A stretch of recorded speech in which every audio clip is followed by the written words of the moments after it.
성경 로마서 오늘 14장 말씀부터 14장 7절 말씀부터 13절까지 말씀을 읽겠습니다.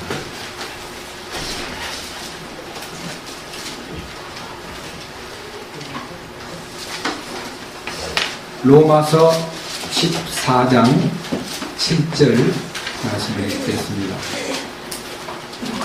우리 중에 아무도 자기를 위해 살지 아니하고 또 아무도 자기를 위해 죽지 아니하는도다. 우리가 살아도 주를 위해 살고 죽어도 주를 위해 죽나니 그러므로 살든지 죽든지 우리가 주의 것이로다.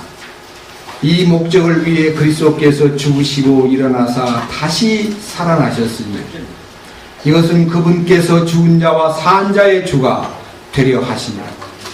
그런데 네가 어찌하여 내 형제를 판단하느냐? 어찌하여 내 형제를 무시하느냐?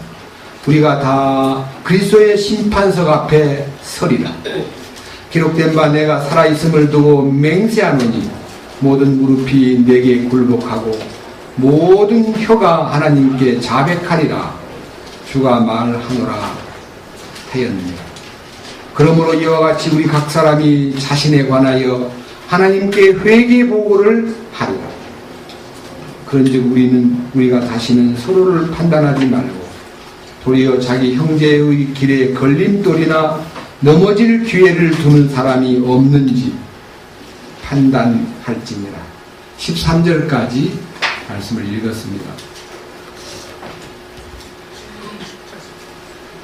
이 성경 말씀을 이렇게 상고하면서 기도 중에 가장 그 마음에 크게 와서 다가오는, 또 마음에 크게 이 주님의 음성으로 들려오는 말씀이 하나 있었기 때문에 지난주 14장 1절부터 13절까지 내용을 거의 다 얘기했는데 오늘은 10절 말씀과 12절 말씀, 여기 이런 말씀이 기록되어 있습니다. 그런데 네가 어찌하여 내 형제를 판단하느냐? 어찌하여 내 형제를 무시하느냐? 우리가 다 그리스도의 심판석 앞에 서리라. 12절. 그러므로 이와 같이 우리 각 사람이 자신에 관하여 하나님께 회개 보고를 하리라. 이 두 가지 말씀이 오늘 특별히 주님이 주신 말씀의 주제가 되겠습니다. 그리스도의 심판석 앞에 우리는 서야 한다 하는 얘기. 우리가 그리스도의 심판석 앞에서 우리 자신에 관하여 자기 각각 개인이 회개 보고를 드리게 된다는 것을 특별히 오늘 이 주일날 말씀을 함께 나누면서 주님이 허락하신 중요한 테마입니다. 중요한 제목입니다. 저는요, 성경 안에 심판이라는 말이 많이 나옵니다. 심판이라는 말은 우리가 즐겁게 사용했던 말이 사람들은 죽으면 끝난다. 죽으면 무덤에 들어가면 다 끝나는 거야. 이렇게 지금 이 인류의 50억이 넘는 인간 가운데서 제가 볼 때는 90% 이상이 죽으면 끝난다라고 생각하고 삽니다. 그런데 예수 믿는 사람은 죽은 다음에 끝나는 게 아니라 한 번 죽는 것은 사람에게 정해진 것이요 그 후에는 심판이 있으리라는 말씀을 믿고 사는 분들이 조금 있습니다. 그런데 심판을 받는다는 말을 듣고 살다가 어느 날 말씀을 듣고 주님을 영접하고 예수 믿기로 결정하고 예수님의 흘린 피가 내 죄를 용서해 주셨다는 것을 믿은 순간에 진실로 진실로 너희에게 이르노니 내 말을 듣고 또 나 보내신 이를 믿는 자는 영생을 얻었고 심판에 이르지 아니하나니 사망에서 생명으로 옮겼느니라. 아, 이제 심판을 안 받는구나. 대부분이 심판을 면제받았다는 생각 속에서 제멋대로 살면서도 심판을 받으리라는 생각을 전혀 안 하고 사는 분들이 일반적인 소위 말하는 구원받은 사람들의 착각입니다. 왜 착각을 하고 있느냐? 심판을 받지 않는다 하지 않았느냐? 근데 이제 심판의 종류가 얼마나 많은가를 모르고 있어요. 인생이 살다가 죽는 것은 일종의 심판입니다. 죽음을 당하는 것이 심판받는 거예요. 그러나 육신이 죽고 그의 혼이, 영과 혼이, 이제 물론 돈 안 받은 사람은 영은 죽어 있기 때문에 그 영과 혼이 하나님 앞에 가서 각 사람이 심판을 받게 되어 있는데, 이 심판은 어떤 의미에서 잠정적 심판입니다. 그러니까 어떻게 됐는가에 대해서는 자기만 압니다. 우리가 추측하기를 구원을 받았으니까 지옥에는 안 갔겠지, 구원을 받았으니까 주님 곁으로 갔겠지, 그렇게 생각하고 있는데, 믿지 않는 자에 대한 심판은 종합적인 심판이 있습니다. 그것을 백보자 심판이라, 다시 말하면 하나님의 그 왕권이 온 우주 가운데 나타나면서 그분 앞에 모든 죽은 자들이 나와서 각각 개개인별로 심판받는 심판의 현장이 요한계시록 20장에 들어있습니다. 그 백보자 심판이라는 것은 너무너무 어미하고 엄청난 심판입니다. 오늘은 그거 이제 다루고 싶은 마음이 없는데, 다만 그런 심판이 있다는 것을 먼저 여러분 앞에 제시하고, 자, 한번 성경을 잠깐 읽어보고 넘어가겠습니다. 요한계시록 20장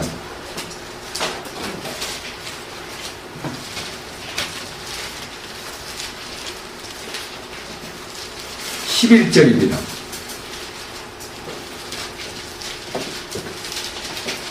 요한계시록은 성경 제일 뒷장, 마지막 22장 바로 앞에 있는 한 장만 먼저 보시면 됩니다. 20장 11절.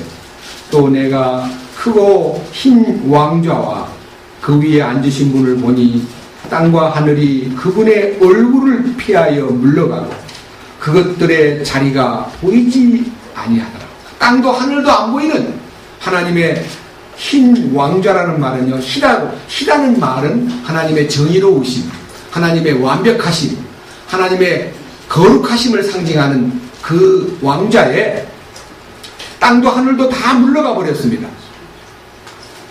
12절. 또 내가 보매 죽은 자들이 작은 자나 큰 자나 할 것 없이 하나님 앞에 서 있는데, 책들이 펴져 있고 또 다른 책이 펴져 있으니 곧 생명책이라. 죽은 자들이 자기 행위들에 따라 책들에 기록된 것들에 근거하여 심판을 받았더라. 바다가 자기 속에 있던 죽은 자들을 내어주고 또 사망과 지옥도 자기 속에 있던 죽은 자들을 넘겨주며 그들이 각각 자기 행위들에 따라 심판을 받았고 사망과 지옥도 불호수에 던져졌더라. 이것은 둘째 사망이라. 누구든지 생명책에 기록된 것으로 드러나지 않은 자는 불호수에 던져졌더라. 이 시제는요, 12절에도 심판을 받았더라, 13절에도 심판을, 자기 행위들에 따라 심판을 받았고, 15절에도 생명책에 기록된 것으로 드러내지 않은 자는 불호수에 던져졌더라는 시제가 전부 다 과거 시제입니다. 이 말은 하나님의 완벽한 결정을 말하는 것입니다. 나중에 될 것이다, 불호수에 던져질 거다, 심판을 받을 거다, 이런 미래사의 얘기가 아니라 완전히 과거사의 표현으로서 하나님이 요한에게 기록하도록 만드셨습니다. 이것은 하나님의 영원한 결정을 의미하는 것입니다. 생명책에 기록된다는 것은요, 거듭난 생명이 하나님의 생명책에 기록이 되는 것입니다.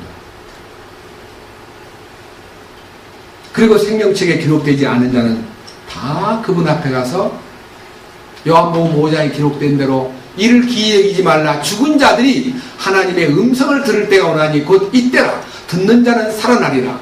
내가 진실로 너희에게 이르노니 죽은 자들이 하나님의 음성을 들을 때가 오나니, 악한 자는 심판의 부활로, 선을 행한 자는 생명의 부활로 나오리라. 이 생명의 부활은 성도들의 부활을 말하고, 이 악한 자의 부활은 심판의 부활.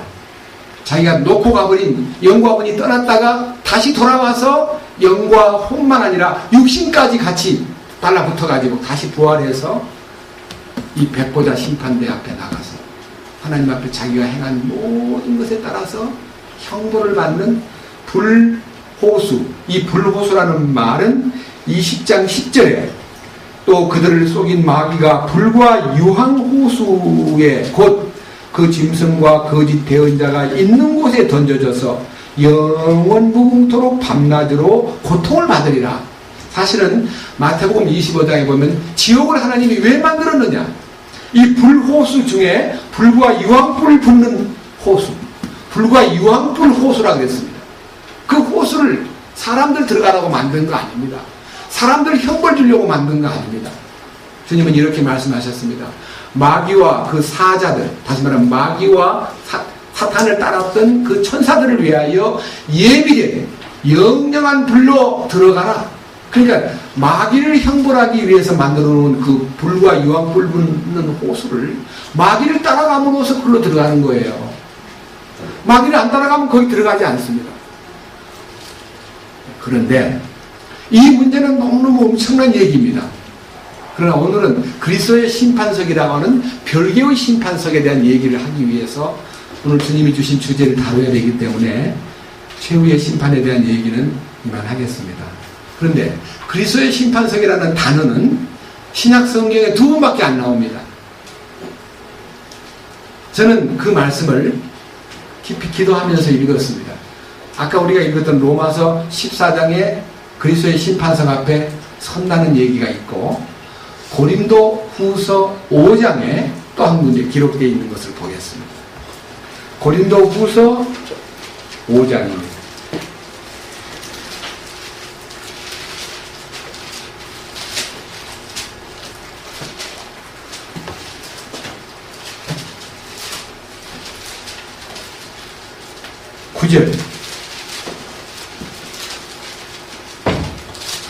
고린도 후서 5장 9절입니다.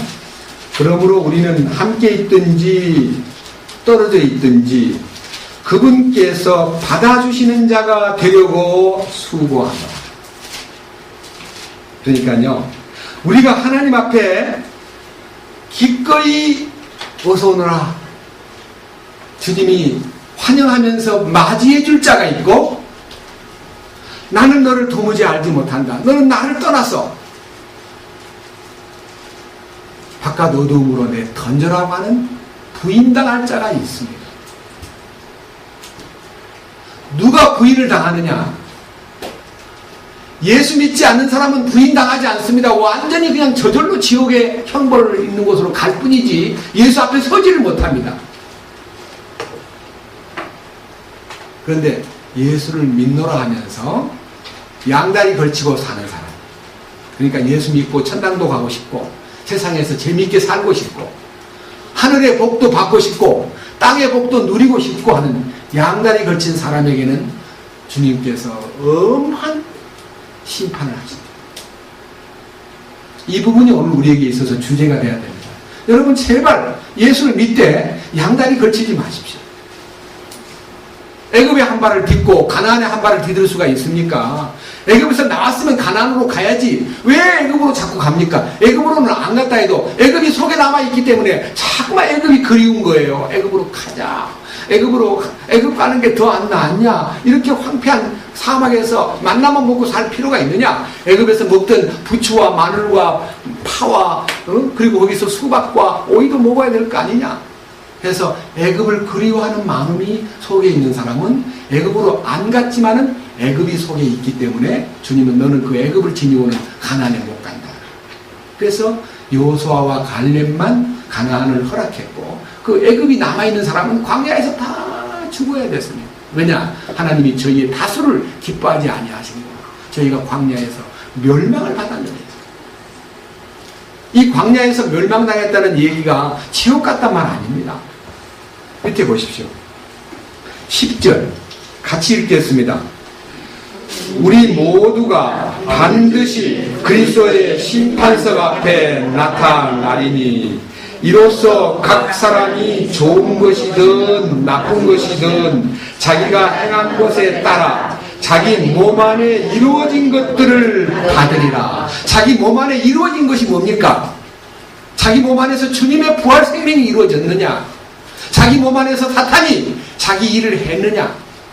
죄사함은 받았다 할지라도 사탄에게 지배받고 조종받고 사탄에게 끌려다니고 사탄이 유혹을 해가지고 거기 끌려간 사람은 여기에 좋은 것과 나쁜 것이 분별되는 것인데, 좋은 것은 주님께 속한 것이고 나쁜 것은 사탄에게 속한 것입니다. 분명히 알아야 됩니다. 10절, 우리 일부가예요? 모두가예요? 여러분 모두입니다. 모두가. 어디에? 그리스도의 심판석에 반드시 나타나야 된다. 반드시. 그러니까 모두가 반드시라는 이 용어는 너 피할 수가 없다. 너도 피할 수가 없다. 넌 반드시 그리스도의 심판석 앞에 서야 된다. 그러니까 내가 예수를 믿기는 믿는데 어정쩡하게 뜨뜻미지근하게 믿으면 반드시 말로 다 못할, 소위 말하는 둘째 사망의 해를 당하는 거죠. 어젯밤에 둘째 사망의 해에 대해서 말씀드렸습니다. 혹시 관심이 있고 알고 싶으신 분은 토요일날 테이프를 구입해서 사들으십시오. 오늘은 설명할 시간이 없습니다. 다만 여러분이 우리가 예수를 믿는다는 것을 어떻게 믿어야만 주님이 기뻐하고 받아주시는 사람이 되느냐, 어떻게 믿어야 몸 안에 이루어진 것들을 따라 받는 것이 뭐냐, 받는 게 있어요. 몸 안에 따라서 이루어진 것들을 따라서 받는데 그 받는 것은 상이냐 벌이냐 하는 것. 상벌이에요. 상벌. 이것은 형벌이 아니고 상을 받느냐 상을 못 받느냐로 끝나는 게 아니라, 상을 못 받은 사람은 못 받은 걸로 그냥 낙제생이 되는 게 아니라 못 받은 사람에 대한 아주 엄한, 예수 그리스도의 죽음이라는 것은 이 인류의 역사 가운데 가장 위대한 심판자리이기 때문에, 갈보리의 십자가는 가장 크고 놀라운 우주적인 사건입니다. 하나님 자신이 인간의 몸을 입고 와가지고 우리 죄를 위해서 거기서 심판받으신 장소이기 때문에 그 심판받으신 희생이 너무너무 고결하고 너무너무 높고 비리하기 때문에 그 은혜를 덧입었다는 사람이 그 은혜를 망각하고 사탄에게 합의하고 사탄에게 꼬임에 빠져가지고 적당히 산 사람에 대해서는 하나님이 너무너무 노하신다는 것입니다. 이 노하심이 뭐냐면요, 우리가 신앙생활에서 구원받는 것은 우리의 집을 짓는데 기초와 같습니다. 기초를 너무너무 완벽하게 잘 닦았습니다. 거기다가는 수백 층을 지어도 무너지지 않는 집을 주님이 기초를 단단하게 만들어 놓고 우리 보고 하는 말이 거기다 집을 지어라. 그 집 짓는 것이 신앙생활입니다. 근데 집을 짓는데 주님이 주신 자재를 갖고 와가지고 집을 지은 사람은 상을 받지만, 주님이 주신 것도 아닌데 자기가 노력해가지고 자재를 구해다가 집을 짓는 사람은 나중에 주님이 불을 질러가지고 싹 태워버리고 기초만 딱 남고요, 자기는 아무 일생에 살아온 노력과 희생이 아주 무가치하게 빈터만 돼버리고 죄만 남아있는 겁니다. 바로 소돔 고모라에서 나온 롯과 같이. 성경에 있습니다. 고린도전서 3장. 고린도전서 3장입니다.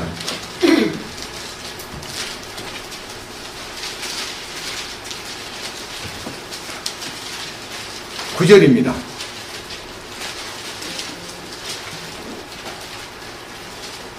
고린도전서 1장과 2장에서요, 십자가의 능력을 선포하고 하나님의 지혜를 따라 산 사람이, 하나님의 신비 안에 사는 사람은 본성에 속한 사람으로 살지 않고 영에 속한 사람으로 산다. 영에 속한 사람은 하나님의 이끄심을 따라 살고, 본성에 속한 사람은 자기의 본성의 그 어리석음을 따라 살 수밖에 없다. 거기에서 분당이 생기고 거기에서 육신적인 온갖 투쟁이 생긴다. 그러니까 착오가 생긴다는 것입니다. 그런데 9절에서 우리는 하나님과 함께 일하는 일꾼이요 너희는 하나님의 농사요 하나님의 건물이니라. 이 말은 하나님은 우리를 하나님의 농장으로 삼으셔가지고 하나님의 거룩한 말씀의 씨앗을 우리 속에다 뿌려주었는데, 이 뿌려진 씨가 우리 속에서 30배, 60배, 100배의 열매를 맺느냐? 씨를 받았는데도 아무 결과가 없다는 겁니다. 그리고 농사를 짓고 씨를 뿌렸는데 아무 결과가 없는 농장은 왜 그런 일이 벌어졌겠습니까? 희명전이 농사를 짓는 사람이 하루라도 농장을 돌아보지 않으면 무슨 일이 벌어집니까? 하루라도 안 돌아보면. 아니요, 잘못되는 게 아니라요. 지금 비닐하우스에 하루라도 물 안 주고 돌보지 않으면요, 그냥 얘들이 그 비닐 안에서 숨을 못 쉬어가지고 물 안 먹으니까 햇빛이 좋은 게 아니라요, 물을 먹고 있을 때는 햇빛과 물은요, 상호 교합작용, 다시 말하면 물을 빨아 올렸을 때 햇빛을 먹으면 그것이 크는데 도움이 되지만요, 물도 없는 데다 햇빛을 먹으면 얘가 아이고 죽겠네 하고 시들어버립니다. 내버려두면 막 잡초가요, 잡초는 가꾸지 않아도 납니다. 잡초는요, 흙만 이렇게 뒤집어도 잡초가 올라온대요. 그 잡초가 무성함으로써 완전히 버려지는 것입니다. 농부의 마음으로 예수 믿어야 됩니다. 농사 짓는 마음으로. 그 다음에 건물을 짓는 하나님의 건물이면, 이제 마지막 이 건물에 대한 얘기를 10절부터 15절까지 하는데, 무슨 건물을 짓는 거냐? 10절. 내게 주신 하나님의 은혜에 따라 내가 지혜로운 주 건축자로서 기초를 놓았고, 다른 사람이 그 위에 세우되 저마다 어떻게 그 위에 세울지 주의할지니라. 사도 바울은 우리의 구원의 반석이시고 구원의 기초이신 예수님을 이 땅에다가 전하기 위해서 그는 하나님에게 선택된 예언자로서 혹은 사도로서 로마서를 통해서 믿음의 의를 기초로 닦을 수 있도록 돌보고, 고린도전서와 고린도후서를 통해서 철저하게 자기가 부서지고 자아가 끝나야 주님이 기뻐하는 사람이 되고, 그리고 갈라디아서 같이 율법에 매이지 않고 은혜로 믿음으로 사는 사람만이 주님이 기뻐하는 참된 왕국의 상속자가 될 수 있고, 에베소 교회와 같이 참으로 교회의 신비를 발견한 사람만이 자기 자신을 부인하고 그 교회 안에 한 몸 된 것을 기뻐하고, 빌립보서에는 비록 감옥에서 힘들고 고통스러웠지만은 거기서 승리를 맛본 바울의 간증을 통해서 우리를 이기는 자의 대열에 서게 하시기를 기뻐하셨고, 그 다음에 골로새서를 통해서는 완전히 흠도 없고 점도 없고 책망받을 것도 없는 자로 세워서 주님이 너는 위의 것을 추구하고 아래 것을 생각하지 마라. 너희는 이 땅에 대하여 죽었고 세상에 대하여 죽었고 너희 생명이 그리스도 안에 감춰져 있다는 것을 안다니, 주님을 바라보고 주님 한 분만을 사모하는 사람이 되어야 됩니다. 그래서 모든 일에나 말에나 다 주 예수의 이름으로 하고 그를 힘입어 하나님께 감사하는 자가 되어야 된다. 너희 속에는 그리스도의 말씀이 풍성히 거해야 된다. 그리고 나서 네가 다시 오실 주님을 기다리는 데살로니가 전서와 후서에 준비된 삶, 깨어있는 삶을 살아야 된다. 그리고 너의 삶 속에 너를 다스리고 너를 정말 이끌어주는 삶의 현장, 다시 말하면 주님의 거룩한 생명들이 살아가는 삶의 조목조목, 인간관계든 결혼생활이든 가정생활이든 사회생활이든 모든 삶에서 부끄럽지 않게 사는 길은 디모데 전서와 디모데 후서와 디도서에 다 기록되어 있는 세밀하게 기초를 닦아놓았어요. 자, 이제 우리가 할 일이 뭡니까? 자, 11절. 아무도 이미 놓은 기초 외에, 그러니까 사도 바울을 통해서 닦아놓은 기초 외에는 능히 다른 기초가 없다 이거. 그러니까 성경 이 기초를 닦아서 주님을 세운 어떤 경전도 없는데, 몰몬경이라든지 코란경이라든지 뭐 아니면 무슨 특별한 성경 얘기라든지, 아니면 이 성경 말고 제가 뭘 하나 만들어가지고 여러분 이건 계시받은 책인데 여러분들 이 성경보다 더 중요합니다라고 제시할 것이 이 땅에는 없다 이거예요. 그러니까 누가 성경 말고 딴 거 내밀면서 예수 믿는데 꼭 요거 필요하다, 통일교 원리광론이라든지 이런 것들 다 사기들, 기초가 될 수 없는 완전히 거짓들입니다. 우리는 그것에 대해서 분별력이 있어야 되고 거절할 수 있는 힘도 있어야 됩니다. 아니다. 하나님의 말씀 외에는 기초. 그래서 하나님의 기초를 닦아놓은 이 외에는 다른 기초를 놓을 수가 없나니, 이 기초는 누구라 했습니까? 곧 예수 그리스도시니라. 그러니까 예수 그리스도 한 분을 증거하기 위해서 구약에는 오신 메시아를 증거하는 수많은 예언으로 꽉 차 있고, 그 다음에 신약에는 그 오신 메시아께서 이루어놓은 수많은 약속들이 성취된 내용들이 거기에 들어있고, 마지막 약속 중에 하나, 다시 오시마 하신 약속과 휴거와 천년왕국과 영원한 새 예루살렘에 대한 얘기는 아직 진행 중에 있는, 다시 말하면 곧 우리 앞에 다가오고 있는 하나의 성취의 시간이 멀지 않은 것을 우리는 느낌으로 말씀을 통해서 감지할 수가 있습니다. 자, 이제 문제는요, 요 공백 기간 동안에 주님이 다시 오시는 것에 대한 기다림이 있는 사람들로서 합당한 건축 공사를 해야 되는데, 이 공사를 첫째는 어떻게 해야 되느냐? 다 같이 12절 같이 읽겠습니다. 12절과 13절. 만일 어떤 사람이 이 기초 위에 은이나 보석이나 나무나 건초나 짚을 세우면 각 사람의 일이 드러나리라 했습니다. 기초는 주님인데 예수 믿고 정말 구원받고 예수 믿고 참으로 하나님 나라를 바라보면서 산다는 사람일진데 반드시 필수적으로 이 일을 해야 된다. 이 일은 반드시 요구되고 있는 건축이다. 문제는 금과 은과 보석으로 자재를 삼느냐, 나무와 지푸라기, 건초입니다. 건초. 지푸라기하고 네? 지푸라기하고 마른 풀하고 나무 조각을 갖다가 재료를 삼습니다. 금과 은과 보석은 주님 성분이고 영에 속한 성분이고, 나무와 지푸라기와 건초는 육신의 성분입니다. 인생이 뭡니까? 풀과 같고 인생이 풀이잖아요. 네? 인생이 육신적인 요소가 전부 다 나무든지 지푸라기든지 건초다 이거예요. 그거 가지고 아무리 쏟아부어도 집을 만들 수가 없어요. 그분이 원하시는 집을 만들었는가 안 만들었는가를 주님이 이제 시험을 하시는데, 이 시험이 그리스도의 심판석에서 나타납니다. 한번 보십시오. 12절. 만일 어떤 사람이 이 기초 위에 금이나 은이나 보석이나 나무나 건초나 짚을 세우면 각 사람의 일이 드러나리라. 그날에 그것을 밝히 드러내리니 이는 그것이 불에 의해 드러나고 그 불이 각 사람의 일이 어떤 종류인지 시험할 것이기 때문이라. 불로서 그 자재가 어떤 자재인지를 불을 통과시킵니다. 불을 보냅니다. 이 불이 금과 은과 보석은 이미 불을 통과한 자재이기 때문에 불이 지나가도 남습니다. 그런데 나무와 건초와 지푸라기는 불이 오면 다 타버립니다. 문제는 여기에 있는 게 아니라, 자, 14절. 어떤 사람이 그 기초 위에 세운 일이, 그 자기 삶이 남아있으면 그는 보상을 받고, 이제 보상받는 게 이제 금과 은과 보석으로 집을 지은 자는 영에 속한 성분, 그리스도의 성분으로 집을 지었다는 말은 내 모든 이 신앙의 고백 위에 주님이 자기를 나타낸 것이 남아있으면 보상을 받고, 그 다음에 15절. 어떤 사람의 일이 불타면, 그 사람의 일이라는 것은 그 사람의 일생의 삶입니다.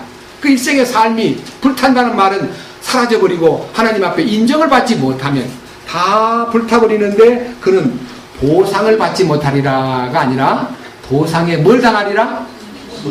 성경 보세요. 보상에 손실을 당하리라. 이 손실이라는 게 엄청난 손해를 그 현장에서 딱 감지하는 것입니다. 그러나 그렇다 해서 그 사람 지옥 보내는 거 아닙니다.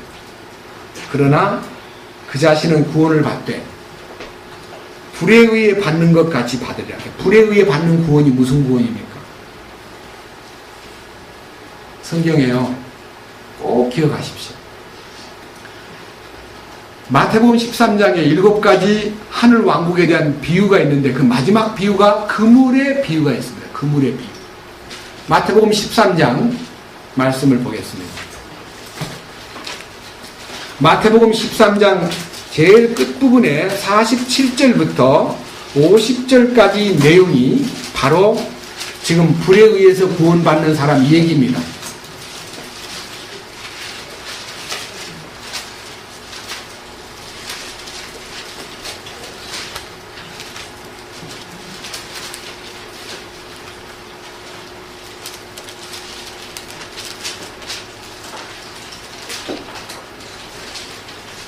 (47절) 또 하늘 왕국은 마치 바다에 던져 각종 물고기를 모으는 그물과 같으니라. 그러니까 바다는 세상을 말하고 그물은 복음 전하는 일.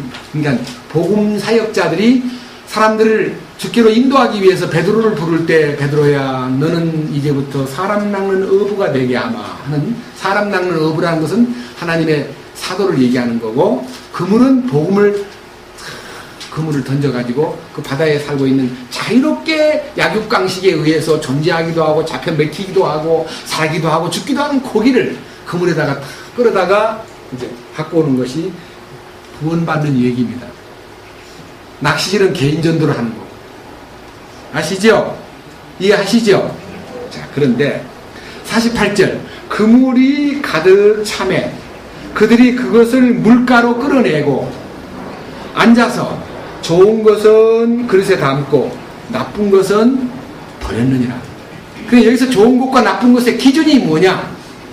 고기를 잡는다고 잡았는데 와서 그 보니까 뭐 거기에 뭐 이상한 뭐 다른 바닷속에 들어있는 그 그물 안에 들어온 것 중에서 고기 아닌 것은 골라내고 고기만 담아간다, 그 말이 아니고 그 고기 중에는 못 먹을 고기가 많아요. 저도 바닷가에 살았기 때문에 그물을 끌어다가 고기 골라내는 거 봤는데요. 고기를 골라내는데 좋은 고기는 그릇에 담고 나쁜 고기는 버리는데요. 그 나쁜 고기 중에 이제 못 먹는 고기가 많더라고요. 저는 어릴 때 여러 번 봤습니다. 지금은 발달해가지고 보고를 먹지만요. 보고가 꽤 큰데요. 보고를 이거 왜 이런 게 다 들어왔어? 태기를 치면서 버려요. 그럼 애들은 그 보고를 주워다가 보고 배에다가 밀대가지고 불면요. 보고 배가 막 이렇게 커져요. 그래서 우리는 그 보고 배를 막 띨띨대면서 막 갖고 다니면서 애들 보고 야 공 차자. 그걸 막 공 대신 막 차는 거예요. 공이 없으니까.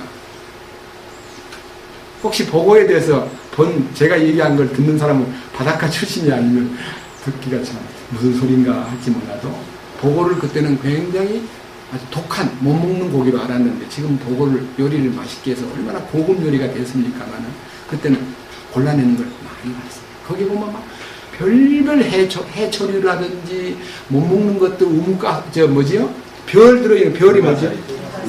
불가사리 그런 것도 막 걸려들어서 골라내는데 그건 이제 어렴풋이 봐왔기 때문에 밑에 보십시오. 49절 세상 끝에도 이러하리라. 천사들이 와서 의인들 가운데서 누구를 골라냅니까? 그러면 사악한 자들 속에서 의인을 뽑아낸다 그러면 우리가 휴거를 말하는데 의인들을 모아놓고 사악한 자를 골라냅니다. 제가 어젯밤에 사악한 자라는 단어를 가지고 말씀을 깊이 다루었습니다. 사악한 자라는 것은 사탄을 두고 한 말입니다. 여러분 나중에 데살로니가 후서 2장을 보면 아하 사탄이 사악한 자구나 하고 압니다. 사탄을 나타내는 사람. 우리는 주님을 표현하기 위해서 존재합니다. 주님이 내 안에 오셔서 성령으로 나를 장악하고 나를 드러내지 않고 주님을 드러내는 삶이 신앙생활입니다. 주님의 온유와 주님의 겸손과 주님의 인내와 주님의 사랑과 주님의 따뜻한 그 인격을 다른 사람에게 나타내는 것이 신앙생활입니다. 근데 툭 건들면 누가 나와야 돼요? 주님 나와야지. 주님의 향기가. 근데 누가 나와요? 툭 건들면 욕이 나오고 신경질이 나오고. 그 누구예요 그게? 사탄이다 이 말이야. 사탄을 나타내고 사는 사람이 사악한 자입니다. 그러니까 예수 믿는다 하면서 의인의 반열에 들어갔다고 말하면서 세상에 양발을 걸치고 사니까 교회 갈 때는 주님 불렀고 바깥에 나오면 누구를 따라다녀요? 사탄을 따라다니는 거예요. 사탄의 유혹을. 그래서 사탄을 나타낸 사람은 사악한 자가 됩니다. 이 사악한 자는 어디로 던져지냐면요, 그냥 골라내가지고 아무데나 버리는 게 아니고 50절 다 같이요. 어디다 집어넣습니까?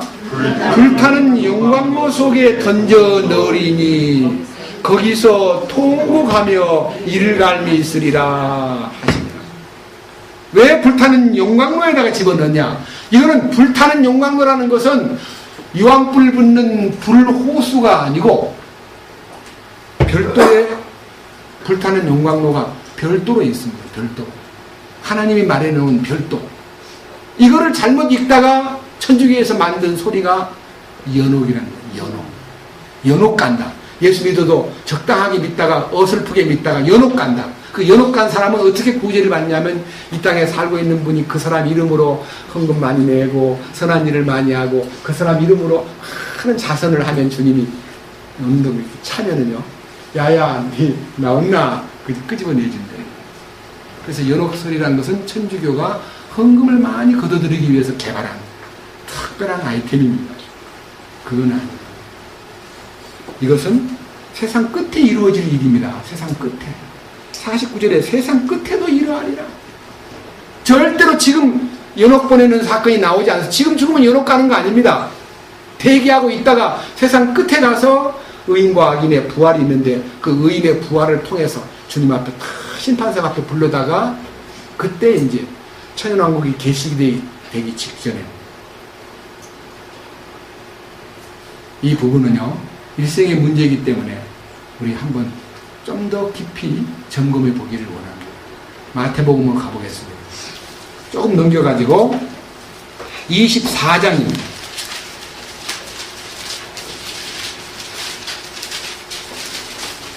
36절 마태복음 24장 36절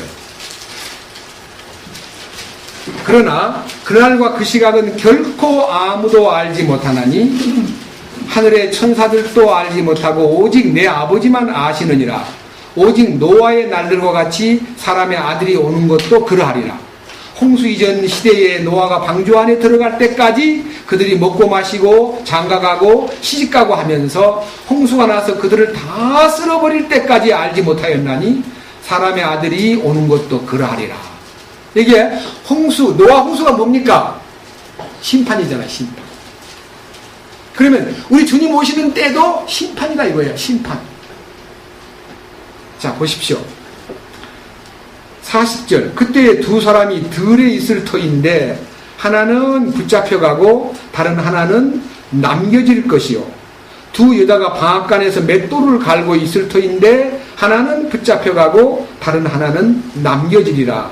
여기에 붙잡혀간다는 얘기가요 마치 그냥 이상하게 나쁜 짓을 하다가 끌어가는 것처럼 보이는데 성경이 번역에는 약간의 단어상에 좀 서투른 부분도 있지만요 테이큰, 다시 말하면 취하여 간다.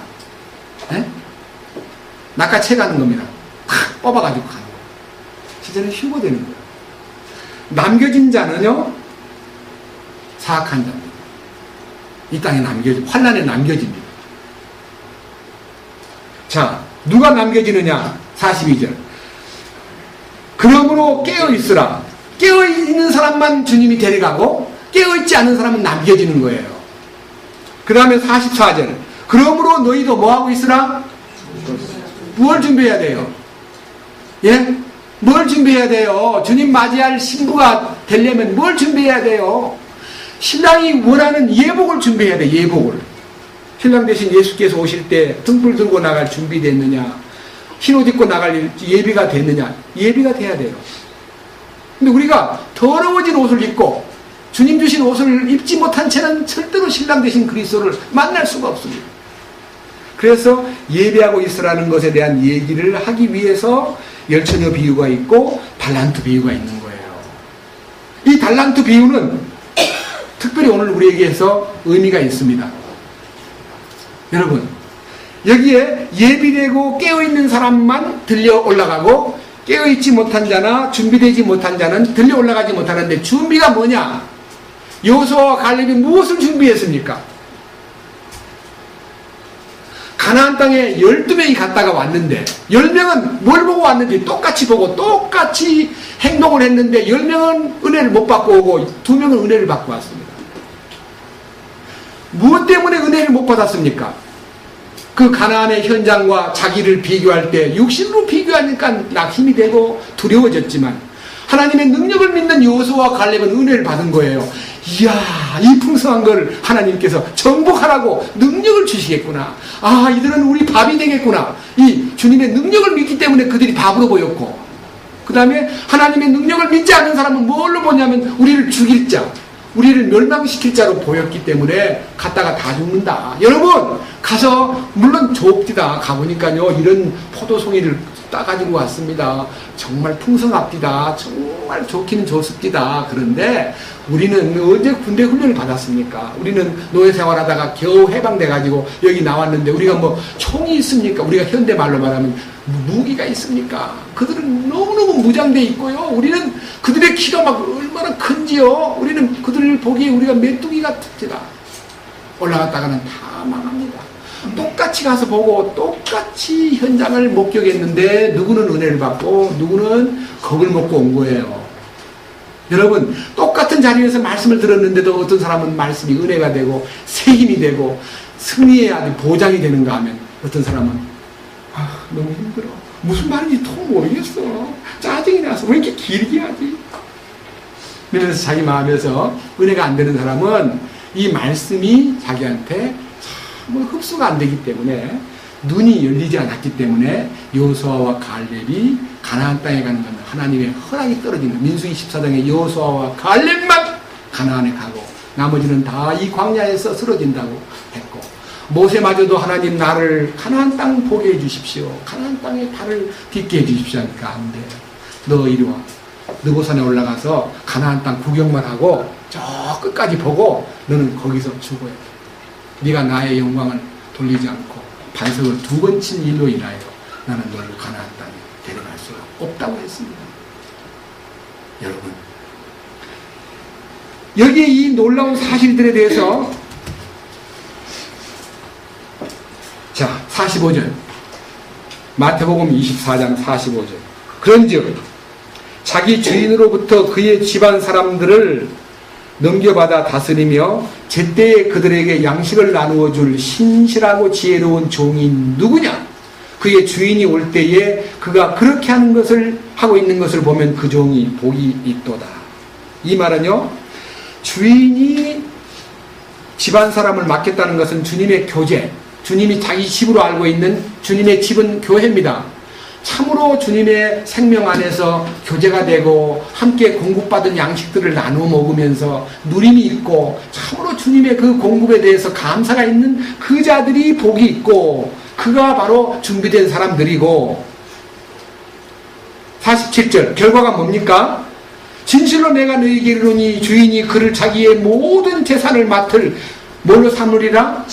왕으로 삼으리라는 거예요. 왕으로. 예?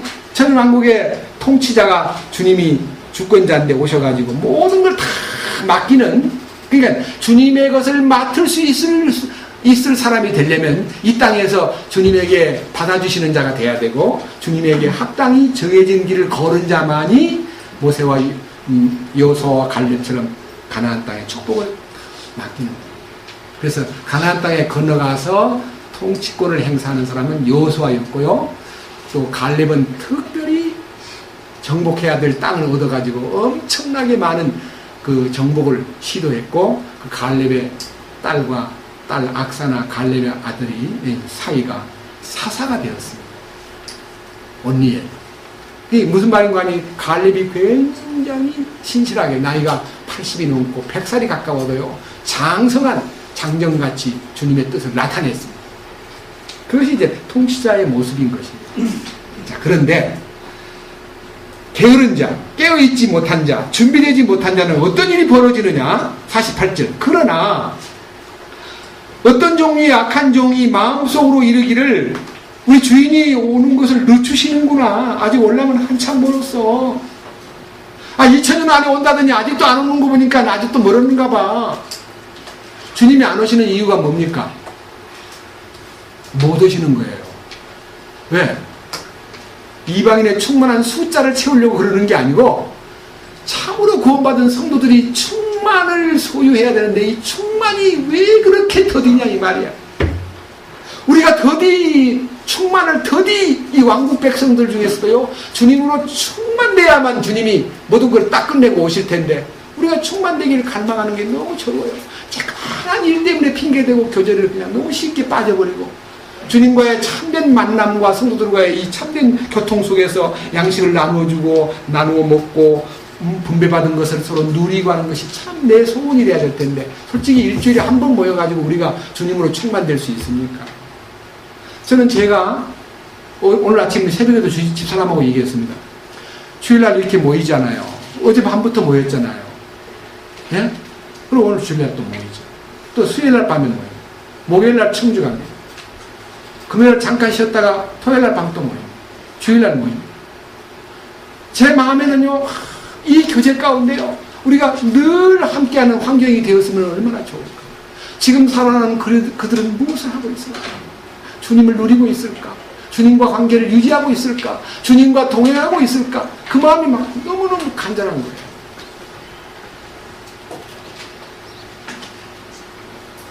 우리가 어떤 현장에 있든지요, 에녹처럼 주님과 동행하는 삶을 살아야 됩니다.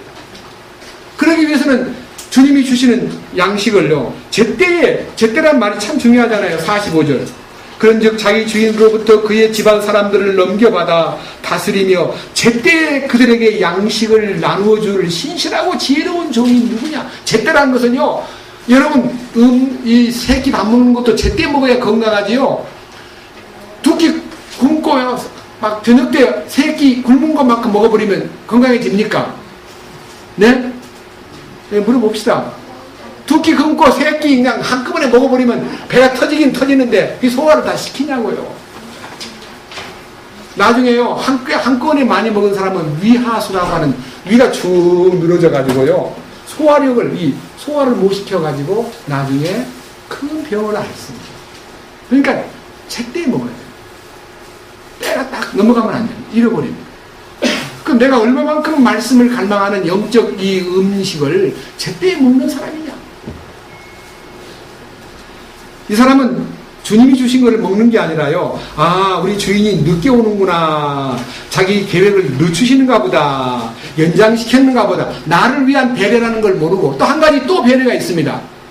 우리를 충만하기를 기다리는 배려가 있는가 하면요, 베드로 전서에 보면요, 그분에게는 하루가 천년 같고 천년이 하루 같은 이 한 가지를 잊지 말라. 그분은 아무도 멸망하지 않고 구원에 이르기를 원하시느니라. 그래서 그분이 기다리는 거예요. 기다리는 거예요.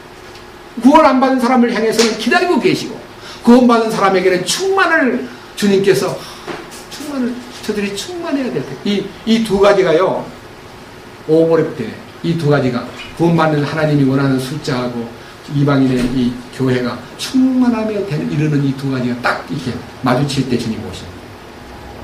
근데 여기 보세요. 주님이 늦게 오는구나 생각하고 자기는 뭘 하고 있냐면 49절 다 같이 읽겠습니다. 자기 동료 종들을 때리고, 누구를 때린다는 거예요? 동료 종이 누구예요? 45절에 있는 지혜로운 종, 그를 핍박하는 거예요. 예? 세상에 발을 걸치고 사는 사람은요, 참으로 주님뿐이라고 생각하는 사람을 핍박합니다. 주님뿐입니다라고 말하는 사람을 무시합니다.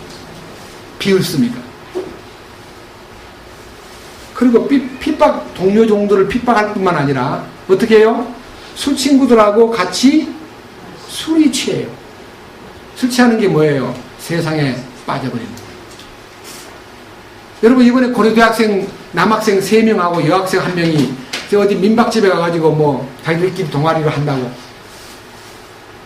아니, 5년 동안 같이 의학 공부를 할 정도면 굉장히 머리도 좋은 애들이고 고대에 들어갈 정도면 상당히 나름대로 똑똑한 애들인데, 아니 그 자기 자신을 컨트롤하지 못해가지고 술 먹은 다음에 술 취한 바람에 이제 술 기운에 잠들어 있는 여학생을 옷을 다 벗기고 거기서 촬영을 하고 거기서 추행을 해가지고 이 여자가 그냥 나중에 눈 뜬 다음에요, 정신병원에 갈 정도로 너무너무 상심을 하고 이 세 사람을 고소했는데요, 네티즌 중에서 특별히 의과대학 학생들 중에서 90%가 그 세 놈은 쫓아내버려야 된다. 그 의사들이 자격이 없다. 환자를 그럴 거 아니냐. 의사가 된다면 환자를 그렇게 할 거 아니냐. 이러면서 막 난리를 피우는 얘기가 엊그제 인터넷에 떴습니다. 저는 그런 거 보면서요, 너무나 음란 문화가 팽배하고, 조그마한 꼬마 아이들도 그냥 앉으면은 컴퓨터를 통해서 마구 쏟아져 나오는 음란 정도. 그 세상이 폐역하고 음란한 세대라는 말이 예수님 때도 마찬가지지만 이 세대가 너무 음란 풍조가 막 번지고 있습니다. 거기에 조금이라도 마음이 뺏겨지고 거기에 조금이라도 흘러가면 술 취해버립니다. 술 취한 친구들로 더불어서 먹고 마시기 시작하면 결국은 어떤 일이 오느냐. 50절 그가 그를 우리 주님을 기다리지 않는 날, 그러니까 기다림이 딱 끝나는 거예요. 준비가 안 된 사람, 깨어있지 못한 사람은 기다림이 없습니다. 온다 그러면 오히려 겁을 냅니다. 부흥회의 특별 메뉴가 뭐냐면요, 주님 재림을 막 강조해가지고 오늘 막 금방 올 것처럼 만들어가지고 막 연보를 많이 내게 만드는 것이 부흥회의 특징입니다. 그런 사기수단, 예수님 오시는 것을 빙자해가지고 돈 끌어내는 수단은 아닙니다. 참으로 준비된, 참으로 깨어있는 자가 되게 하기 위한 배려, 이 기도가 가장 중요한 기도입니다. 여기 보니까요, 주인이 왔습니다. 그 순간 주인이 와서 그를 51절 어떻게 합니까? 첫째, 그를 잘라내고, 잘라내고라는 단어가 영어에는 컷입니다. 컷. 맞죠? 예, 컷이에요. 컷이 뭐예요? 영화 감독이 영화 찍다가요, 시시하게 나오면 컷! 잘라내! 또 하다가 뭐 어떻게 야야야야 그게 컷! 너 이리 와. 너 지금 뭐 하는 거야? 컷이라는 말은요, 도저히 작품이 될 수 없다. 나 너 인정할 수가 없다. 컷이란 말은요, 잘라내가지고, 저 군대에서 컷을 많이 합니다. 갑자기 비상이 걸려가지고 뭐야 하는데요, 연병장 2바퀴 돌고 뭐야 그러는데 1번부터 10번까지 번호 딱 센 다음에 컷! 11번부터 다시 돌아! 막 죽을 힘을 다해서 갔다가 오면 또 줄줄줄 섰다가 10번! 컷! 다시 돌아! 나중에요, 꼴방짜리는 막 다리가 휘청휘청할 정도로 기압받는 환경을 제가 봤어요. 저는 훈련소에서 경험했어요. 컷이라는 소리. 여기서도 잘라내는 것이 주님이 컷! 저 위선자를 잘라라. 그리고 그의 몫을, 그러니까 위선자들에게 줄 몫을 정하는데 그 몫이 지정되어 있어요. 그 몫이 지정되어 있기 때문에 그 지정된 장소가 어디예요? 거기서. 지옥이 아닙니다. 거기서. 그랬죠? 51절. 그를 잘라내고 위선자들과 함께할 그의 몫을 그에게 지정하리니, 거기서, 거기가 어디예요? 불타는 용광로. 거기서 어떻게 해요? 슬피 울며 이를 갈미 있으리라. 이게 무슨 소리예요? 왜 슬피 울며 이를 갑니까? 근데 다른 데 보면 통곡하며 가슴을 치리라. 이게 무슨 표현이겠습니까? 놓친 것, 이 은혜를 받을 수 있는 기회와 이 왕국복음에 들어와서 십자가를 지고 자기를 부인하고 살아야 될 여러 차례의 많은 기회를 그가 스스로 거절하고 세상에 빠져 살던 그 자기 모습이 재현됨으로써 아이고 이 미련한 놈, 아이고 이 미련한 바보 처치, 왜 그때 돌아서지 않았는가 하는, 정말 자기를 증오하는, 이게 자기를 증오하는 표현이에요. 살았을 때 자기를 증오해야 돼요. 나중에 거기 가서 증오하면 1000년 동안 증오해야 돼요. 1000년 동안 증오하는 거예요.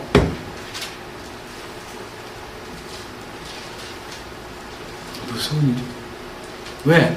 십자가의 사건이 너무 높고 위대하기 때문에 그 십자가의 은혜를 받고도 그 십자가를 무시하고 사는 사람에게는 주님이 미워서 그러는 게 아니라, 어떻게 그런 바보 천치짓을 했느냐, 네 얼마나 껍질이 강하냐, 네가 너무너무 찌꺼기가 많구나 하고 그 찌꺼기를 십자가 안에 들어가면 싹 한 번만에 걸러내버리는데, 십자가에 들어가기를 거부한 사람은 1000년 동안 불타는 용광로에 넣어가지고 거기서 찌꺼기를 걸러내게 만드는 거예요. 상상만 해도 가슴이 떨리는 얘기예요. 자, 마태복음 25장 보겠습니다. 이유를 대겠습니다. 자, 14절, 앞에 25장 1절부터 13절은 나중에 기회 있으면 보시고요. 하늘왕국은 14절, 마치 먼 나라로 여행하면서 자기 종들을 불러 그들에게 자기 재산을 맡기는 어떤 사람과 같으니라. 여러분, 우리에게 얼마를 맡겼겠습니까? 마태복음 18장에 근거하면 우리에게 5만원씩 임금을 따지면 3조 원이고 10만원씩 일당을 정하면 6조 원을 맡긴 거예요. 탕감의 비용을 그걸로 장사하라는 거예요.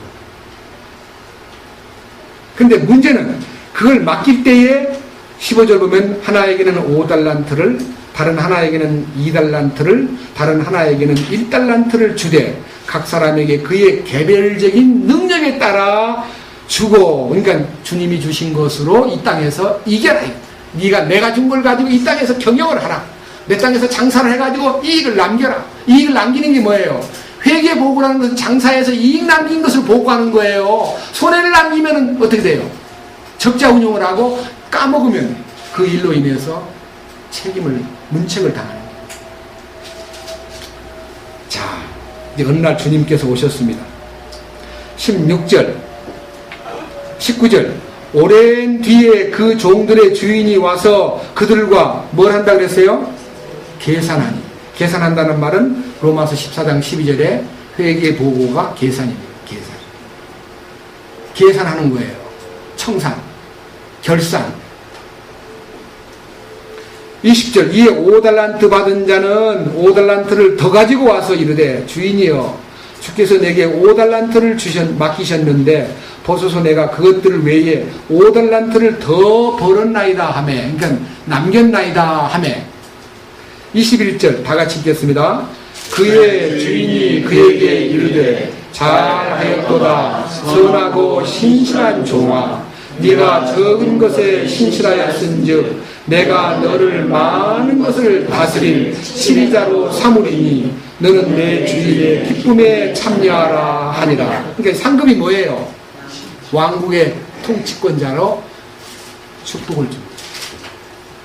자, 그 다음 22절. 2달란트 받은 자도 와서 이르되 주인이여 주께서 내게 2달란트를 맡기셨는데 보소서 내가 그것들 외에 2달란트를 더 벌었나이다 하며 그의 주인이 그에게 이르되 잘하였도다 선하고 신실한 종아, 네가 적은 것에 신실하였은즉 내가 너를 많은 것을 다스릴 치리자로 삼으리니 너는 내 주인의 기쁨에 참여하라 하니라. 똑같이 상을 받습니다. 맞죠? 자, 그런데 24절. 그 뒤에 1달란트 받은 자가 와서 이르되 주인이여 당신은 엄한 사람이라. 우리 주님을 엄한 분으로 생각하고 뿌리지 않는 데서 거두고 해치지 않은 데서 모으는 줄 내가 알았으므로. 그러니까 주님은 능력이 많기 때문에 안 뿌려도 거둬들이고 해치지 않아도 모아들이는 그런 분인 줄을 제가 알았기 때문에 25절. 내가 두려워하여 가서 당신의 달란트를 땅속에다가 감추었나이다. 보소서 당신의 것을 받으십시오. 그러니까 본전만 딸랑 들고 온 거예요.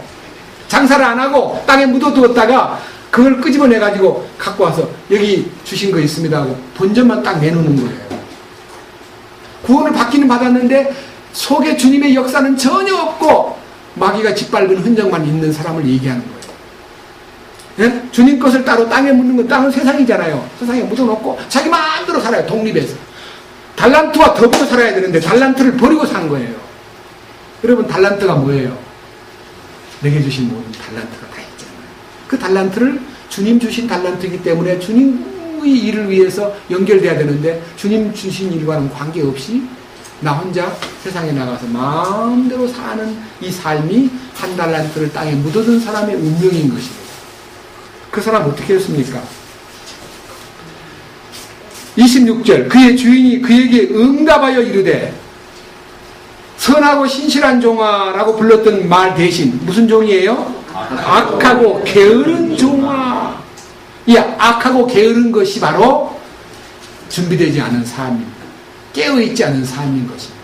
악하다는 말은 사악한 사탄에게 끌려다니는 그런 흔적을 말하고 게으르다는 말은 사탄에게 끌려다니는 사람은 게으름이 특징입니다. 주님에게 인도를 받는 사람은 부지런해집니다. 성령의 인도를 따르는 사람은 부지런하게 삽니다. 막 주님을 향해서 부지런하게 움직입니다. 근데 주님 안에서 살지 아니하면 게으름맹이가 됩니다. 세상의 일에 대해서 아무리 바빠도 주님과의 관계에서 게을러지면 그는 악하고 게으른 자로 취급을 받습니다. 27절. 그러므로 네가 내 돈을 돈 바꾸는 자에게 맡겨서 내가 올 때에 이자와 함께 내 것을 받게 했어야 함이 마땅하도다. 너가 자신이 없으면 네가 그 한 달란트를 운영할 지혜가 없고 힘이 없으면 제가요 한 달란트가 얼마나 되는가를 수학적으로 계산해봐. 수학적으로 한 달란트 6천 데나리온이에요. 6천 데나리온 곱하기 5만 원은 얼마인 줄 아세요? 3억이에요. 10만 그러면요 6억이에요. 여러분 만 원, 10만 원을 은행에 맡기려면 우리 현대용어로 쪽팔려가지고 은행에 가서 맡기기가 참 힘들어요. 적은 돈 맡긴다 그러면 볼까. 요새는 이제 안 봐도 입금시키는 데가 있기 때문에 괜찮은데 옛날 같으면 돈 만 원 들고 가서 저축하러 왔습니다. 그럼 나를 어떻게 볼까? 그러니까 1억이 넘고 2억이 넘으면요 저축해야 돼요. 무조건. 딴 데다 맡기면 안 돼요. 사고 나요. 제2금융권 부산저축은행 같은 데 맡겨놨다가는 다 잃어버려요. 신실한 은행에다 맡겨요. 좋은 은행에다. 6억 원이나 되고 억대가 넘으면 은행에 맡기면 될까? 그러면 의지기자가 나올 거 아니에요. 은행에 맡기는 게 뭐예요? 교재 가운데 자기를 몇 개만 둬. 나는 운영을 못하니까 주님 주신 탈란트를 교재 가운데 맡게만 두면 교재가 자기를 사용해 준다는 거예요. 맡긴 탈란트를. 자, 그런데 28절 그런즉 그에게서 그 1달란트를 빼앗아 10달란트 가진 자에게 주라. 빼앗아 버리는 거예요.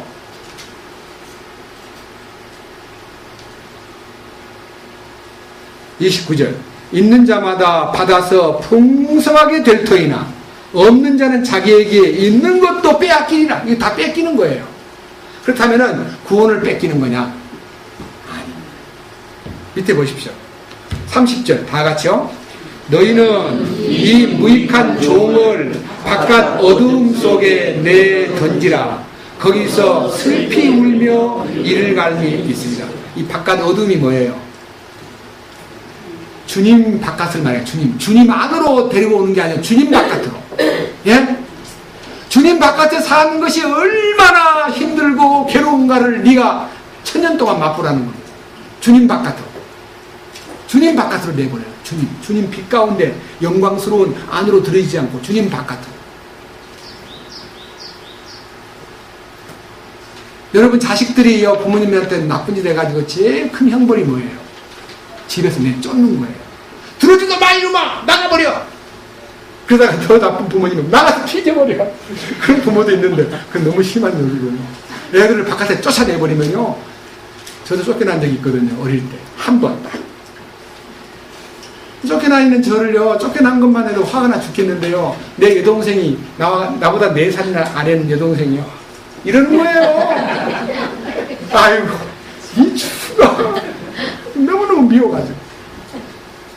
그래서 저는요 쫓겨나가지고 언제까지 기다렸냐면요 엄마한테 쫓겨요. 엄마가 날 쫓아냈어요. 아버지는 안 계셔. 아직은 아버지가 안 들어오셨어요. 아버지가 빨리 들어오면 나 데리고 갈 텐데 싶어가지고 한쪽에다가 공유를 기대는 거예요.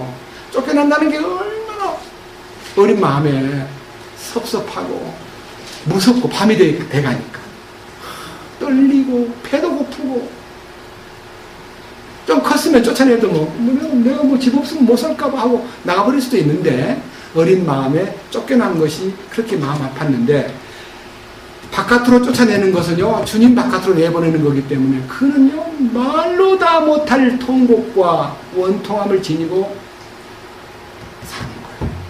이 얘기를 생각하면요 참 가슴이 아파요. 우리 가운데 어떤 누구도요 바깥 어두움 속으로 그리고 불타는 용광로 속으로 들어가는 사람이 없기를 정말 간절한 마음으로 오늘 그리스도의 심판석이라는 이 대명제 앞에서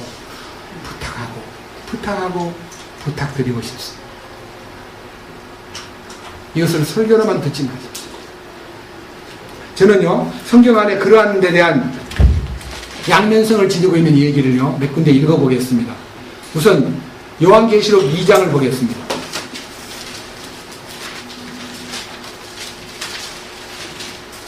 요한계시록 2장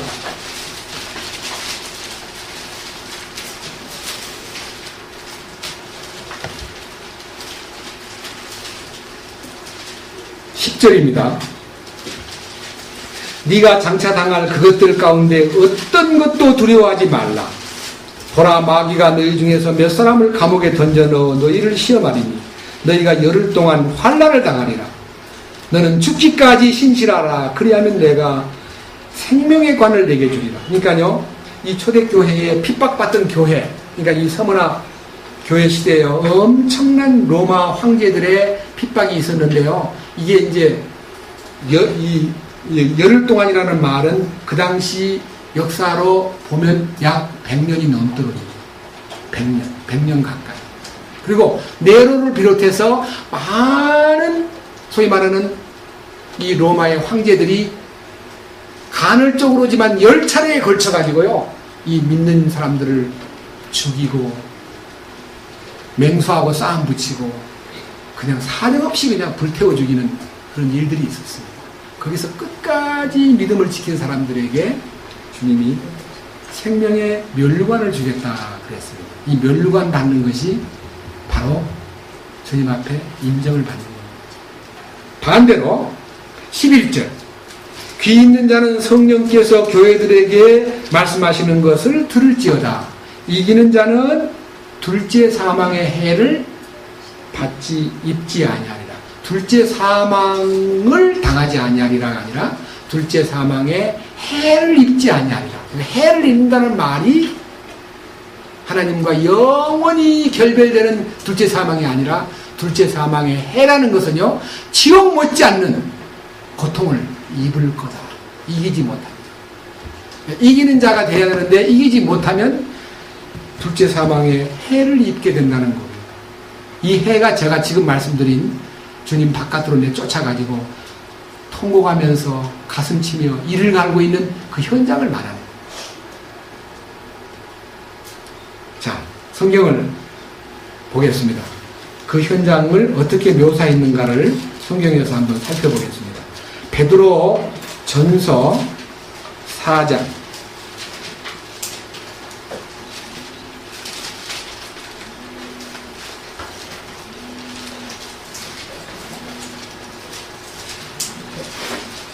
12절.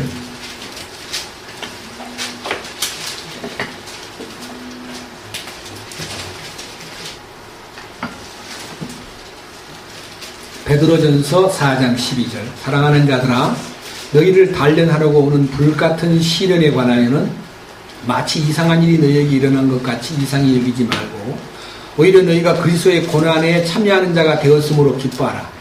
이것은 그분의 영광이 드러날 때 너희가 넘치는 기쁨으로 또한 즐거워하게 하려 함이니라. 너희가 그리스도의 이름으로 인해 비방을 받으면 행복한 자로다. 영광의 영 곧 하나님의 영께서 너 위에 머물러 계시느니라. 그분께서 그들 편에서 비방을 받으시나 너희 편에서는 영광을 받으시느니라. 그렇기 때문에요, 우리가 주님의 십자가를 지고 주님의 고난에 참으로 들어간 사람은요, 어떤 핍박을 받든 어떤 환난을 당하든 어떤 욕을 먹든 간에요, 조금도 개의치 않습니다. 내 마음에 문제가 안 됩니다. 넉넉히 그걸 이길 수 있는 힘이 생깁니다. 이유는요, 주님이 나에게 주신 영광의 영, 곧 하나님의 그 공급이 내 위에 있기 때문에 절대로 패배하지 않습니다. 그런데 17절, 하나님의 집에서 반드시 심판을 시작할 때가 이르렀나니 만일 그것이 우리에게서 먼저 시작되면 하나님의 복음에 순종하지 아니한 자들의 마지막은 어떠하겠느냐. 또 의로운 자들이 겨우 구원을 받으면 경건치 아니한 자들과 죄인들은 어디에 모습을 나타내겠느냐. 그러므로 하나님의 뜻대로 고난을 받는 자들은 잘 행하는 가운데 자기 혼을 그분 곧 신실하신 창조주께 맡겨 지키시게 할지어다. 자기 혼을 주님에게 맡긴 자는 영광의 영, 곧 하나님의 영이 그 위에 머물지만 자기 영을 창조주께 맡기자, 자기 혼을 창조주께 맡기지 않고 자기 혼이 독립하여 마음대로 탕자같이 제 마음대로 자기 아버지를 떠나서 살던 사람은 어떤 일이 오겠습니까? 주 앞에 모습을 나타낼 수가 없습니다. 탕자같이 살다가 돌아오지 않는 채 자기가 자기 일생을 마쳤다면 그 탕자는 아무런 상속 유업을 받지 못합니다. 아까 말한 대로 비참하게 끝난 게 아니라 철저하게 응징을 당하는데 그 응징의 색깔이 얼마나 크다는 것을 아셔야 됩니다. 여기 보십시오. 5장 1절. 우리가 어떤 특정한 장로들에게만 이 말이 해당되는 게 아니라 우리 모두가 다 왕국복음의 왕가의 제사장, 곧 왕과 제사장을 삼으시려고 선택된 사람들은 이 장로의 반열에 다 들어가야 됩니다. 그러기 위해서 우리는요, 몇 가지 중요한 요소가 있는데 이 요소는 5장 4절에 우리 주님 오실 때에 영광의 면류관을 받기에 합당한 자가 되려면 첫째, 5장 1절 너희 가운데 있는 장로들에게 권면하노니 나 역시 장로요 그리스도의 고난의 증인이요 또한 앞으로 나타날 영광에 참여할 자니라. 영광에 참여할 자가 되어 영광의 면류관을 쓰기에 합당한 자가 되려면 첫째는 고난의 증인이 되어야 됩니다. 그리스도의 고난의 증인. 그리스도의 고난의 증인이란 말은 십자가의 흔적을 지녀야 됩니다. 내 삶 속에 십자가의 흔적, 우리 주님의 십자가의 흔적을 지녀야 됩니다. 십자가 흔적이라는 게 그냥 여기다가 뭘 이렇게 술을 떠가지고요, 물들인 십자가 아무데나 이게 새기는 거, 그 흔적 아니고, 십자가의 능력이 내 속에 나타난 자국을 보여라. 그리스도의 자국을 보여라. 그리스도의 내 삶 속에 그의 발자국을 보여라. 그의 향기를 나타내라. 그의 생명의 흔적을, 부활의 흔적을 보여라. 증인이 돼요. 첫째, 고난의 증인. 둘째는요, 2절 너희 가운데 있는 하나님의 양떼를 먹이고 감독하되 억지로 하지 말고 자진해서 하며. 우리가요 말씀 전하는 사람만 장로가 아니라 감독이 아니라 우리 모두가 다 장차 왕과 제사장으로 주님 앞에 나가서 사역자로서 설 자이기 때문에 여러분 전부 다 왕국복음의 동역자들입니다. 그리고 이 동역자로서 할 그 마음의 자세는 절대로 자진해서 우리가 교제 가운데 자기가 자기 일을 찾아내야지요. 억지로 하는 사람은 아무 상이 없습니다. 무엇이든지요. 그래서 우리가 우리에게 주어진 어떤 일들도요 억지로 맡기지 않습니다. 심지어는요 어떤 작은 사소한 봉사라도요 억지로 시키지 않습니다. 억지로 하면 주님이 다 하십니다. 억지로 하는 것도 의미가 없습니다. 자진해서 하는 겁니다. 그러니까 그리스도의 고난의 흔적과 억지성을 띈 일은 하지 마라. 자진해서 하라. 세 번째, 조금이라도 자기 이익을, 더러운 이익을 추구하지 말라. 조금이라도 자기 이익을 얻기 위해서 이 사람들하고 어떤 상대를 해가지고 자기 이익을 땡기려고, 자기 이익을 챙기려고 계산하면 주님이 다 아십니다. 마음의 의도를 아십니다. 마지막 부분이 뭡니까? 준비된 마음으로 하라. 그러니까 항상 준비하고 살라 이거예요. 준비된 마음이라는 게요, 무슨 준비냐면요, 3장 15절이면 넘기지 말고 3장 15절. 첫째요, 3장 15절. 오직, 다 같이 읽겠습니다. 오직 너희 마음속에서 주 하나님을 거룩히 구별하고 너희에게 너희 속에 있는 소망의 이유를 묻는 모든 사람에게 대답할 것을 항상 예비하되 온유함과 두려움으로 하며 선한 양심을 가지라. 그러니까요, 이 말은 단순하게 가만히 있는 나에게 한 말이 아니라 14절에 의로 인하여 고난을 당한다면 너는 행복하다. 그러니까 너는 그런 고난을 당할 때 두려워하지 말고 무서워하지 말고 불안해하지 말라. 어떤 고난이 와도요 조금도 흔들리지 말라는 거예요. 이건 준비된 마음이에요. 그 다음 보십시오. 다 같이 5장 3절 보겠습니다. 다 같이 보겠습니다. 하나님의 상속 백성 위에 군림하지 말라. 오직 양떼에게 본이들. 저는 솔직하게 얘기하고 싶습니다. 가정교육이 지금 파탄에 빠져 있는데, 가정교육은 돈 가지고 과외시키고 돈 가지고 수백만 원짜리 과외를 시키고 유학 보내는 것이 자녀교육이 아니라 부모가 정상적인 인간교육을 시켜야 됩니다. 사람 되게 만들어야 됩니다. 언제까지? 나서부터 12살 안에 사람 만드는 건 부모 책임입니다. 그래서 자녀에게 본이 돼야 돼요. 자식한테 본이 돼야 돼요. 가정에서 본이 돼야 돼요. 교회 안에서도 우리가 서로가 다 본이 돼야 돼요. 나만 본되는 것을 여러분이 추구하지 말고 여러분 스스로가 다 본이 돼야 돼요. 본이 되는 것은요, 우리가 다 상속 백성들인데 거기 누가 누구한테 군림합니까? 누가 누구한테 큰 소리 칩니까? 누가 누구한테 이렇게 말할 수 있습니까? 저도 아닙니다. 여러분, 저는 여러분 앞에 지적하고 명령드릴 권한이 없습니다. 다만 충고하고 간청하는 것밖에 못해요. 이것이 확실하게 될 때, 첫째는 그리스도의 고난의 증인, 둘째에게는 자진해서 하고, 셋째에는 더러운 이익을 취하지 말고, 넷째는 준비된 마음으로, 다섯째는 군림하지 말고, 마지막에는 모든 사람에게 본이 되라. 본이 되는 삶을 살고, 자매로서 형제로서, 나이 많이 든 분으로서 형제로서, 나이 든 형제로서 본이 되라. 본이 되라.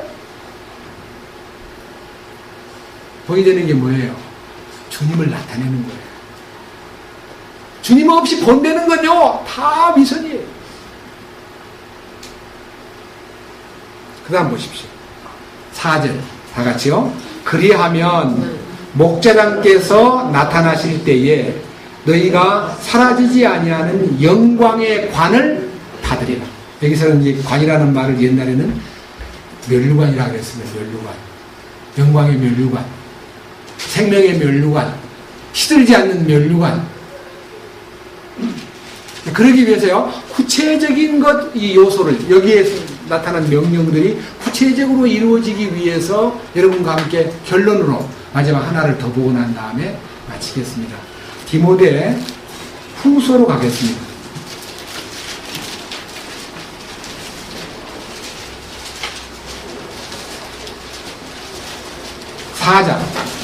디모데 후서 4장입니다.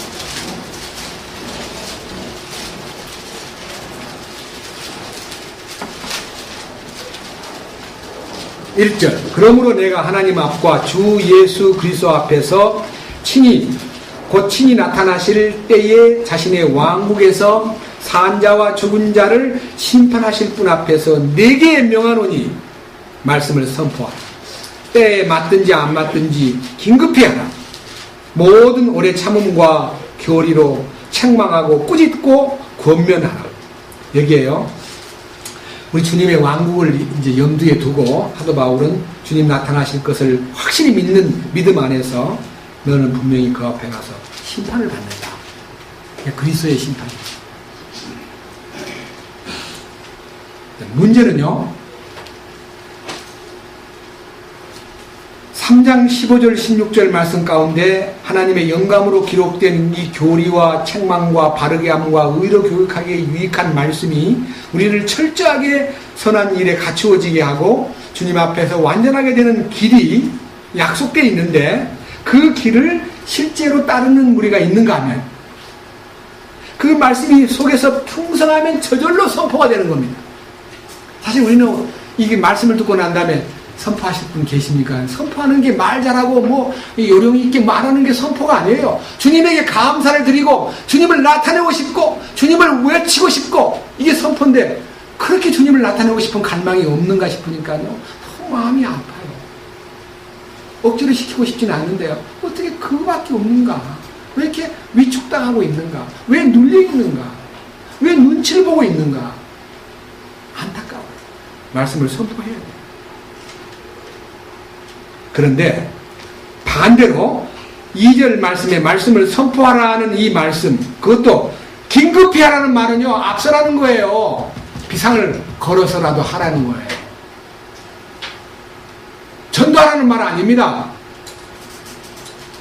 이 말은요, 때에 맞든지 안 맞든지라는 말이 무슨 말이냐면요, 참으로 주님을 나타내는 것은 우리가 우리 삶 속에 어디든지 어떤 환경이든지 이치에 맞지 않는 환경이라도 주님을 찬양해야 돼요. 눈물 흘리다가도 주여 감사합니다, 영광을 받으시옵소서라고 해야 됩니다. 사탄이 물러가려면. 우리 입으로 뭐 사탄아 물러가라, 그게 사탄이 물러가는 거 아닙니다. 주님을 선포하는 순간 사탄이 근방에 왔다가 이거 안 되겠네 하고 가버려요. 주님을 선포해야 되는 거예요. 왜 그러냐? 이유는 3절 이해합니다. 때가 되면, 그러니까 그때가 언제입니까? 2절에 있는 때에 맞든지 맞지 않든지라는 말은 우리 그리스도인이 승리하는 삶을 의미하고요, 3절의 때는 아무 때든지 우리 현실을 보십시오. 때가 오면 어떤 일이 옵니까? 이게 마귀의 때가 온 거예요.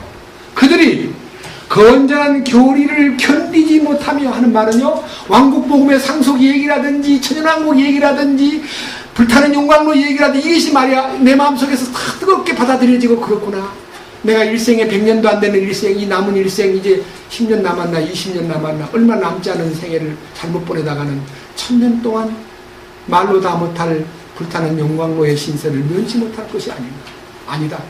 정신 차려야 되겠구나. 이런 뭔가 정신적으로 갈망이 일어나야 되는데 뭐예요? 건전한 교리를 견디지 못하는 게 뭐예요? 믿는 게 너무 어려운 것 같아. 아우, 설교가 막 너무 힘들게 느껴져. 돈 쪼르는 얘기보다 더 힘든 것 같아. 예, 여기에 부담을 느끼는 사람이 있는 거예요. 건전한 교리를 견디지 못해. 그 다음에 뭐예요? 귀 청소하려고, 귀가 가려고 하는 말은요, 말씀을 흡수하면은 막, 또 말씀을 또 듣고 싶은 마음으로 귀를 기울이는데, 말씀이 흡족하지 못하고 귀가 열리지 않으면, 귀가 가려워요. 어디로 갑니까? 귀가 가려우면. 네? 자기 욕심대로 가는 거예요. 자기를 위한 선생이 따로 있어요. 무슨 선생이에요? 자기를 위한 선생이 누구예요? 좋은 말 해주는 사람. 야야야야, 세상 사는 게야 재밌게 살아야 돼. 야, 너 돈이 없으면 어떻게 네가 인간 가치가 발휘되냐. 돈 없으면 자식들 어떡할래. 맨날 돈 얘기는요 자기 개인 교수예요. 유치원부터요 대학원까지 공부하는 게 다 뭐예요? 돈 버는 비결이에요. 돈 쓰는 비결을 가르치는 데는 없어요. 돈을 벌라고 인생을 이 돈의 환경에다 보낸 게 아니고요, 돈을 정복하여 부려먹으라고 우리 인생을 돈의 현장에다 보낸 건데, 돈에게 막 질질질질 끌려다니는 거예요. 돈 몇 푼 되면 막 신경질 내고 싸우고 형제를 막 멀리하고, 돈 몇 푼 때문에 계산이 안 맞으면 막 야단 인상을 써. 슬픈 일이에요. 그 일로 인해서 뭐가 됩니까? 4절. 예? 진리로부터 귀를 돌이킨다는 겁니다. 진리를 듣지 않고. 어디로 갑니까? 꾸며낸 이야기들로 돌아서리라. 꾸며낸 얘기가 뭐예요? 여러분들이요 정말 아셔야 돼요. 연속극이 전부 다 꾸며낸 얘기 아닙니까? 이거를요 외국에서는 보고 한국인 줄 알고, 와, 한국 정말 부럽다, 저런 나라에 가 살아야겠다. 그게 꾸며낸 얘기인 줄도 모르고요, 우리들도 꾸며낸 얘기를, 저도 지금은 이제 연속극 같은 거 일체 물론 볼 시간이 없어 못 보지만 볼 마음도 별로 없어요. 옛날에는요 끝났대, 이거 어떻게 됐지? 다음 죽었나 살았나? 그저 절벽으로 올라갔는데 떨어졌나 안 떨어졌나? 그 만났나 못 만났나? 이거요 궁금해서 다시 또 봐야 돼. 그게 뭐예요? 다 꾸며낸 얘기예요. 꾸며낸 얘기가 세속적인 얘기고 연속극이고 세상의 영화고, 인간을 낭비시키는 것이 전부 다 꾸며낸 얘기에 귀를 기울이라. 진리로부터 돌이켜서 꾸며낸 얘기에 돌아서리라. 맞아요? 안 맞아요? 세상으로 간다고. 자, 그러면 여기서요 정신을 차려야 됩니다. 5절. 그러나 반대 얘기입니다. 그러나 너는 모든 일에서 깨어있고 고난을 견디며, 그 다음 뭐예요? 복음 전도자의 일을 행하고 네 사역을 온전히 입증하라. 왕가의 백성으로서, 하나님의 거룩한 왕가의 제사장으로서 우리의 신분이 있습니다. 우리에게 맡겨진 신분과 의무가 있습니다. 이 일을 우리는 훈련이라는 용어로 표현하긴 하지만은요, 우리는 너무너무 운명문자같이 다 하나님이 해주시겠지, 이렇게 피동적으로 살 수가 있습니까? 주님 갈망합니다. 주여 나를 사용하소서. 주여 나는 당신에게 쓰여지기를 원합니다. 더 많이 쓰여지기 원합니다. 갈망이 불타야지.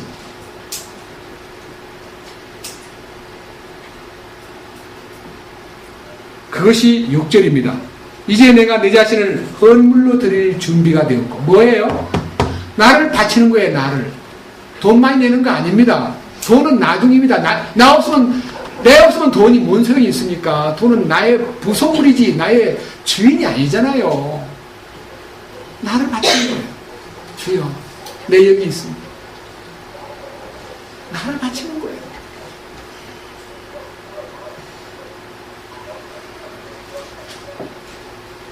그것이 우리가 자신을 주께 드리는 것을 준비해야 되고, 그 다음 뭐라 그랬어요? 7절. 내가 뭘 해야 됩니까? 막 악한 싸움을 싸우라는 거 아닙니다. 네? 막 생존 경쟁에서 막 이기려고 돈 벌려고 막 남을 무너뜨리는, 예? 그런 싸움을 싸우라는 거 아닙니다. 선한 싸움은 나와의 싸움이죠. 나를 쳐서 복종시키는 겁니다. 주여, 당신이 나를 주장하소서. 나는 아닙니다. 당신의 선하심만 나를 정복하시고 나는 다만 당신을 따라서 달려가겠습니다. 나의 달려갈 길은 주님이 정하신 길인 줄 믿습니다. 거기에서 믿음을 지키는 거예요. 여기서 믿음을 지킨다는 게 뭐예요? 주님이 주신 믿음을 지키는 거예요. 그때 8절 이후로 나를 위하여 의의 면류관이 예비되어 있나니 곧 주 곧 의로우신 심판자께서, 이게 바로 그리스도의 심판석입니다. 그날에 그것을 내게 주실 것이요 내게만 아니라 그분의 나타나심을 사랑하는 모든 자들에게도 주시리라. 우리 주님을 사모하고 나타나심을 사랑하는 모든, 여러분, 그분의 나타나심이라는 말에 대한 표현을요, 언젠가 오시겠지, 그거 아닙니다. 내 삶 속에 나타나심을 사랑하는 자, 나한테 나타나지 말고요, 나중에 오래 있다가 오세요, 그게 아니고, 주님 영광스럽게 재림할 때 주님 나타났구나가 아니고, 그거는 분명히 나타날 때가 오지만은요, 지금 나의 삶 속에 나타나시옵소서. 주님 나타나심을 사모합니다. 주님 나타나심을 사랑합니다. 그 마음이 내 안에서 불타는 삶이야말로 의의 면류관을 받기에 합당한 자가 된다 하는 것입니다. 이 일에 대하여 여러분들이 깊은 약속을 지닌 사람으로서 주님 기뻐하는 이 대열에서 함께, 영광스러운 대열에 함께 갈 수 있도록 서로 잡아주고 끌어주고 서로를 세워주고 하는 이 교제가 되기를 주님의 이름으로 간구합니다. 기도하겠습니다. 주님, 진심으로 감사드립니다. 우리에게 그리스도의 심판석이 있다는 것을 보여주셨습니다. 에덴 동산에서 아담과 하와가 심판을 받고 쫓겨났습니다. 노아 홍수 때는 노아의 생존 시기에 이들 식구를 빼놓고는 다 심판받았습니다. 주님, 이 인류가 이제는 심판받을 일이 또 있는데 이스라엘 민족도 2000년 동안 심판 중에 있습니다. 이제 마지막 인류를 심판할 대환란의 시기가 다가오고 있습니다. 그것이 끝이 아니라 인류가 다 백보자 앞에 심판을 받을 때가 온다는 것도 있습니다. 그러나 우리에게 제한된 그리스도의 심판석 앞에 우리가 서기 전에, 그분 앞에 가서 회개 보고를 드리기 전에 이 땅의 생존 세상에서 회개 보고를 마치고 청산하고 주님 앞에 서는 것보다는 주님 앞에 누림이 있는 사람으로 살게 하여 주시옵소서. 우리 가운데 아무도 그 불타는 용광로에 던져지거나 주님 바깥 어두움에 던져져 가지고 통곡하며 이를 가는 사람이 없도록 주여 우리를 깨워주시고 우리를 주님 성령으로 충만케 변화시켜 주시옵소서. 우리 주 예수 그리스도의 이름으로 기도드렸습니다. 아멘.